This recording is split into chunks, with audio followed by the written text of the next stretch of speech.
Здравствуйте, дорогие зрители! Всех приветствую на нашем канале Уроки русского языка. Мы сегодня с вами сейчас будем разбирать тестовые задания. Это книжка 11 класса и последний урок 4 раздела. Давайте приступим к нашим тестам. Стараться будем все объяснять и переводить, конечно же.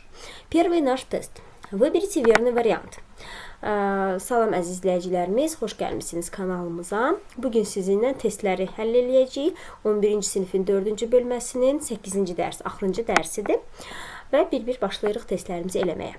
Bəzi testləri artıq tərcümə eləməyəcəm. Misal üçün, vыберите верный вариант. Düşünürəm ki, artıq siz bunu bilirsiniz nə deməkdir. Gördüyünüz kimi də biz sözlərin sonluqlarını düzgün etməliyik. Музей-заповедник, дворец Ширваншахов, жемчужина азербайджанской архитектуры находится в старой крепости Баку. Gördüğünüz gibi A вариант uygun olur. Соответствует вариант А, правильный ответ. Второе. Составьте предложение. Bunu da tərcümə eləməyəcəm. Düşünürəm ki, aydındır. Burada nə etmək lazımdır? Наш ответ. Первая информация о богатстве и разнообразии животного мира Азербайджана содержится в трудах восточных путешественников. Первый, третий, последний, четвертый. Вот А вариант – правильный ответ. Найдите неверный вариант. Bilirsiniz, verный nə deməkdir? Neverный nə deməkdir? Bir daha yada salın. Verный – düzgün variant, neverный – səhv variant. Бурый медведь. Правильно. Крупная рысь. Правильно. Каспийский тюлень. Правильно. Но лесная олень нельзя говорить. Лесной олень. Олень çünkü kişi cinsi. Ona göre лесной олень. B variant неверный. Yani bu variant səhv variantdır. Bizim isə düzgün variantımızdır. Çünki elə biz səhv variantı seçməliyik. B variant. Выберите верный вариант. Различные изображения животных на наскальных рисунках дошли до наших дней. D variant правильный variant. Burada görürsünüz, həm gəmdədir, həm də harda, orada. Yəni çıxışlı hal, Azərbaycanca deyirlər, rus dilində предложный падеж, sonuncu, 6-cı haldır və hardası olanda, gəmdə də olanda ix, ax, yax olur sonluqlar. Ona görə D variantı biz götürürük.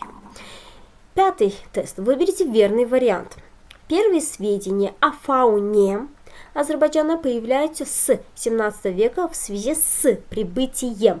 A variant düzdür. Çünki в связи с olanda 5-ci hal lazımdır bizə. Onun da axırı umyemlə bitir. Ona görə A variantı götürürük. A variant правильный вариант. Укажите ошибку в употреблении фразеологизма. Deyir, hansı frazeologizmdə səhv var? Səhv. Aşıbqa da səhv deməkdir. Neverный səhv variant. Aşıbqa da səhv var harda. B variant неправильный. Yəni B variant düzgün variantdır. Frazeologizmin özü səhvdir. Çünki deyirik голодный как волк. Голодный как лиса deyilmir. Bu düzgün frazeologizm deyil. B variant. Найдите ошибку. İndi yenə səhvi tapmalıyıq. Burada dva-dvenin istifadəsidir. Demək, kişi cinsinə, qadın cinsinə. Yadımıza salırıq ki, dva sözü kişi cinsi və orta cinsindən istifadə olunur. Dve sözü isə qadın cinsindən istifadə olunur. Və baxırıq D varianta. Qazil və mış qadın cinsidir. Burada dva yox, dve deyilməli idi. Amma dva yazıblar. Demək, bu səhv istifadə olunur və bizim düzgün variantımızdır D variant. Следующий тест. Фразеологизм собаку съесть означает. Tak, deyir, iti yemək, bu frazeoloji birləşmədir. Deyir, bu nə deməkdir? B variantı götürürük. Хорошо знать свое дело. Öz işini yaxşı bilmək mənasını verir. B variant правильный ответ. Девятый тест. Укажите пары словосочетаний с антонимами. Так, burada antonimlər tapırıq. Дикий зверь, домашнее животное. 1B. Çünki dikий vəhşidir, домашний evdir. 1B. Крупный олень və götürürük mелкий зверек. Крупный олень böyük maral, mелкий зверек balaca bir heyvan. 2D. Уже biz görürük ki, buradan D variant düzgün variantdır. Неуклюжий медведь olacaq bizə ловкая обезьяна. Трусливый заяц, смелый лев. Трусливый qorxaq, смелый cəsur deməkdir. Yəni D variant bizə uyğun gəlir. Burada antonimləri düzgün seçdik. Следующий тест. Найдите ошибку. Yəni səhvi tapmalıyıq. Siz burada nə etməlisiniz? Burada mövzumuz odur ki, будет sözü budur. Будет, будешь. Bunlar gələcək zamanı bildirir. Bu birinci söz. Amma onu ancaq bitməmiş feillə istifadə etmək olar, bitmiş feillə istifadə etmək olmaz. Yəni siz burada səhvi tapmalısınızsa, baxırsınız harda səhv istifadə olunub. Məsəl üçün, будешь выращивать. Выращивать indiki bitməmiş feildir, ona görə olar, düzgündür. Будем распределять, bu da düzgündür. Будут вычислять, bu da düzgündür. Amma будете выигрывать olmaz, будете играть ola bilər idi. Ona görə D variantı səhv götürüblər. Yəni bu выигрывать sözü bitmiş feildir. Yəni onu elə özünü gələcək zamanda edə bilirik. Bizə будете sözünə ehtiyac yoxdur əslində. Yəni ona görə səhv sayılır bu. D variantı götürürük. Следующее. Выберите верный вариант. Yəni, baxaq.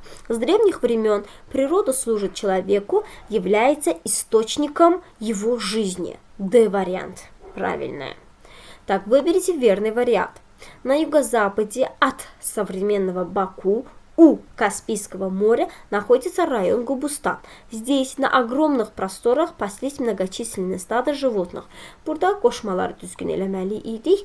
Əgər cümləni başa düşürsünüzsə, ot dan-dən mənasını verir, u yanında mənasını verir, na da ki orada üstündə mənasını verir. Следующее. Дополните предложение. Большую роль в решении экологических проблем в защите окружающей среды играют экологические организации. C variant правильный вариант. Burada adi haldaydı.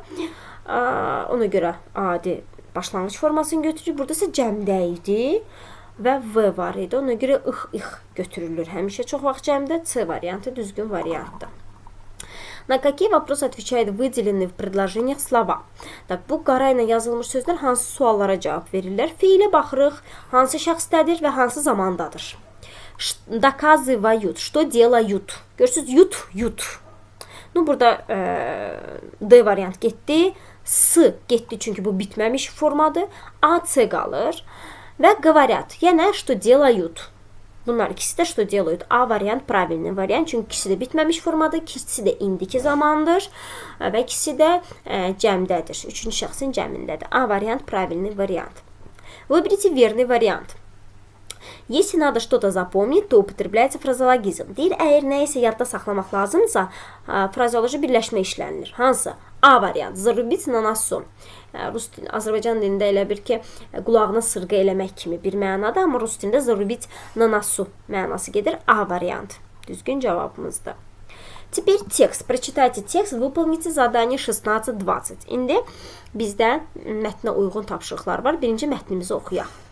Более 90% заселенной жизнью площади на нашей планете находится в океане.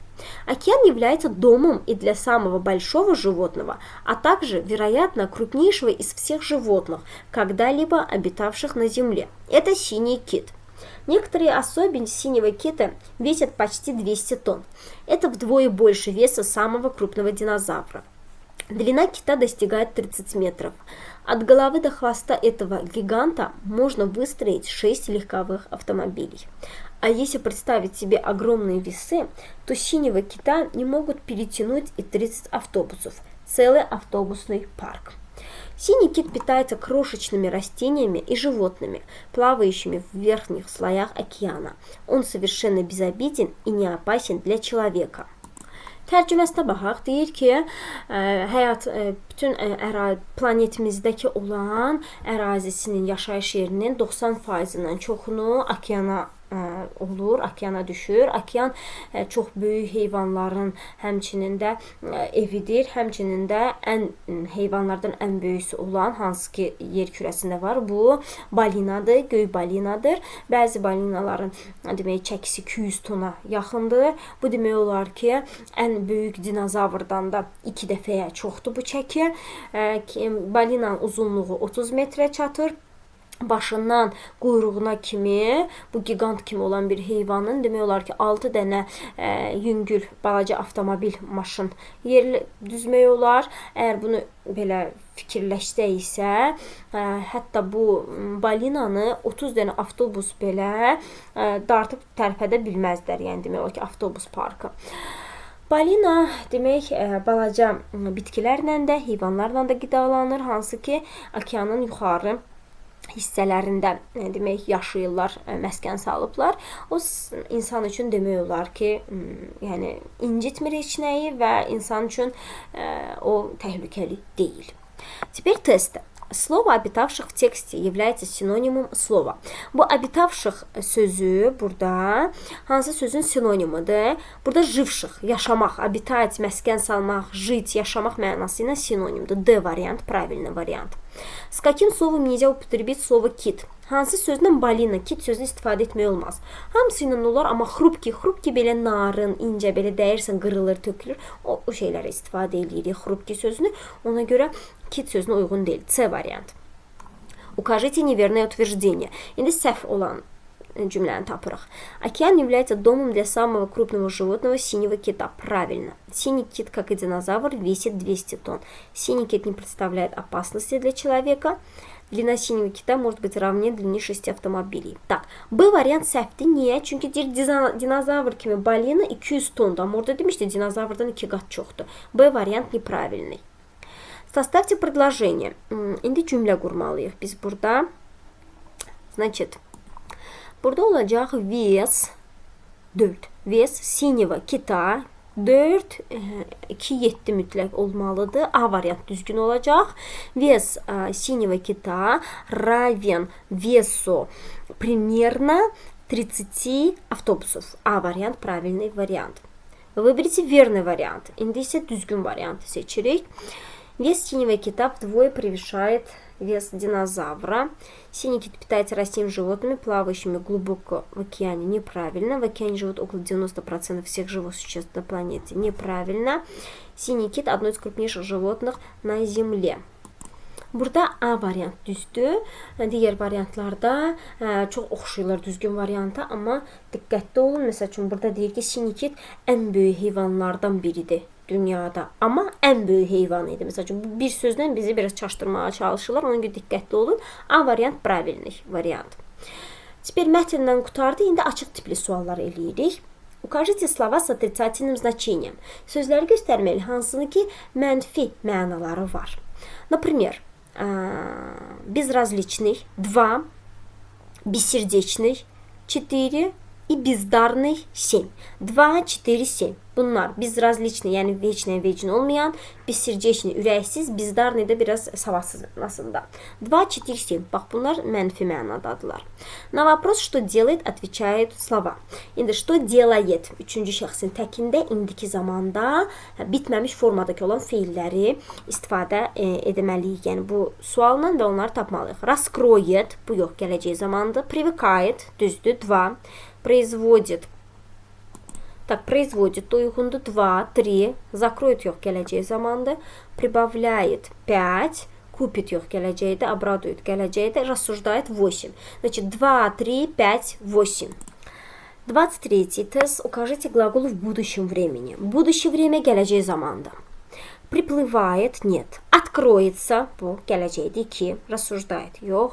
Отправится 4, питается yox. Проветрится 6, находит yox, притвориться, да. Значит, bizdə olur burada 2, 4, 6, 8. 2, 4, 6, 8. Дальше, 24. Укажите пословицы с антонимами. Так, atalar sözünü antonimlə olan atalar sözünü göstərməliyik. Так, много, мало. 2-ni götürürük. Меньше, больше. 4, 4. Мир, война. Строит, разрушает 6. Значит, 2, 4, 6. Найдите соответствие в употреблении союза. Так, bağlayıcını biz düzgün istifadə etməliyik. Bir neçəsi ola bilər. Территория Обширонского полуострова. Так, где расположен город Баку deyə bilərik. На котором расположен город Баку deyə bilərik. Все, 2-3 ancaq uyğundur bizə. Во множественном числе данные слова. Deyir, cəmdə hansı sözlərdir. Burada diqqətli olun, çünki burada istisnalar, əsasən biz deyirik ki, cəmlər i ilə olur. Həmişə çox vaxt qaydada deyirik, amma elə sözlər var ki, onlar a-la yana da olur cəmdə. Onları qadın cinsi ilə çaşdırmaq qətiyyən olmaz. Diqqətli olmaq lazımdır. Məsəl üçün, orta cinsdəki olan sözlərin demək olar ki, hamısı a-la yana olur. cəmi. Məsəl üçün, o ilə bitən orta cins cəmdə a ilə olur. Y ilə bitən orta cins cəmdə ya ilə olur. Və əlavə də ondan olaraq da fərqli istisnalı olan sözlər də var ki, hansı ki, cəmdə istifadə olunur. İndi gəlin baxaq. Misal üçün, adresa bu cəmdir. Adres sözü təkdədir, adresa cəmdədir. Yakırya, yakır. Bu təkdir, amma yakırya cəmdir. 1-5, poçta yox. Ablaka, oblaka. Baxın, dediyim kimi, oblaka ondan bitirdi orta cins. Cəmi anan olur. Вот, ablaka. И друзья. Bu da istisnadır. Друг, друзья. Demək, 1, 5, 7, 8. Так, установите соответствие. İndi uyğunlaşdırmalıyıq. Burada suallar var. Ona uyğun da zərfləri düzgün seçməliyik. Где, hardadır? Когда, nə vaxtı? Откуда, haradandır? Где, harda? Rядом, yanımda, ola bilər. Всегда, həmişə, отовсюду, hər yerdən, сверху, yuxarıdan, везде, ola bilər. Везде, hər yerdə. Где, harda? Hər yerdə. Недавно, təzəlikcə, сейчас, indi, сбоку, qıraqdan. Əslində, где, сбоку da demək olar. Когда, nə vaxt? Deyəcəyik, всегда, недавно, сейчас. Yəni, 2-yə B, F, G. Вот, B, F, G. Bu 2-dir. Откуда, haradan? Отовсюду, hər yerdən C. Сверху, yuxarıdan D. Сбоку da əslində. Сбоку biraz где-yə də uyğun olur, biraz откуда-ya da əslində uyğun olur. Amma сбоку sözünü где-yə uyğun eləyərik, откуда-ya, отовсюду, сверху eləyəcəyik. Yaxşı, biraz bəzi cümlələrdə var ki, uyğun olmaya bilər откуда-ya, ona görə сбокunu где eləyəcəyik. Demək, где götürdük? A, Y, H, H. 2 götürdük. B, F, G. И 3 мы взяли C, D. Da. Найдите ошибки. İndi səhvləri tapırıq. Yəni, görürsünüz, məhki znakından bitən bu mövzu daim təkrarlanır. Həmişə də olacaq. Ona görə həmişə diqqətli olmağa çalışın. Demək, baxırıq. Холодный январь. Правильно. Ученая степень olmalıydı. Dikaya lошадь düzdür. Demək, 2 səhvdir hələ. Хороший показатель olmalıdır. 4-də səhvdir. Важная должность olmalıdır. Bu da 5-də səhvdir. Отличная мысль. Правильно. Белый лебедь olmalıdır. Длинная очередь düzdür. Значит, 2, 4, 5 и 7. Bax, bunlar səhvdirlər. И axırıncı testimizdə в каких предложениях нет слова, отвечающих на вопрос «когда». Bir hansı cümlədə nə vaxt sualına cavab verən sözlər yoxdur. Gəlin, baxaq. Лев Ландау учился одновременно на 2 факультетах – физиком, математическом и химическом. Birincidə yoxdur. Когда sualına cavab verən bir söz yoxdur. Во время учебы burada во время var. За год до окончания burada var. Zaman в 19 лет burada da var. Через 2 года 2 yıl sonra burada da var. Лев Ландау побывал в Швейцарии, Англии, Дании. Burada da yoxdur. Burada где var, когда yoxdur. Значит, 1-6. 1 və 6-cı cümlələrdə когда sualına cavab verən sözlər yoxdur. Bu qədər. 29 dənə testimiz idi. Hamısını izahını çalışdıq verək. Ümidvaram sizə aydın idi. Nəsə olsa əlbəttə mənə yaza bilərsiniz, soruşa bilərsiniz. Ümidvaram sizin üçün faydalı olmuşdu. Nələrsə öyrənə bilmişdiniz. Belə, gələn dərsdə görüşərik. 5-ci bölməmizə, sonuncu bölməmizə başlayacağıq sizinlə. İnşallah ki, yaxşı olar. Bu qədər. Sağ olun. Uğurlar. До свидания. Увидимся на следующем уроке. Всем хорошего дня. Всем удачи. Пока-пока.